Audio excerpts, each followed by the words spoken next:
Hello guys, welcome back to my channel. నా పేరు అక్షత.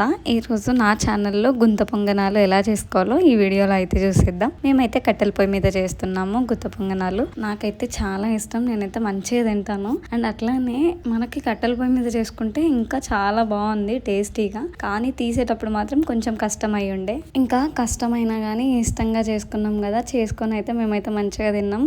కానీ దీనికైతే పెద్ద ఇంగ్రీడియంట్స్ ఏం అవసరం లేదు. అట్లానే చాలా పెద్ద ప్రాసెస్ అయితే ఏం కాదు. మనము దోసల పిండికి నానబెట్టుకుంటాం కదా, దాంట్లోనే కొద్దిగా ఆనియన్స్, పచ్చిమిర్చి, మనకు కావాల్సినవి అన్నీ వేసుకొని ఇట్లా ఈ ప్యాన్ అనేది దొరుకుతుంది, దాంట్లో మనం పిండి వేసేసుకున్నాం అనుకో గుత్త పొంగనాలు అయితే రెడీ అయిపోతాయి. ఇంకా మా ఇంట్లో అయితే మా చిన్నోడు అయితే వచ్చేసినాడు, మా అక్క కొడుకు. ఇంకా వాడి కోసం అయితే మేము బీట్రూట్, క్యారెట్ వేసి ఇంకా వాడి కోసం ఇలా సపరేట్ గా అయితే చేసినాం. వాడైతే ఫుల్ హ్యాపీ. ఇట్లా మనం కొద్దిసేపు మూత పెట్టుకున్నామంటే మంచిగా ఉడుకుతాయండి. ఈ వీడియోకి అయితే ఇంతే. ఇంకా సబ్స్క్రైబ్ చేయని వాళ్ళు సబ్స్క్రైబ్ చేసేయండి. And thank you for watching. By bye guys.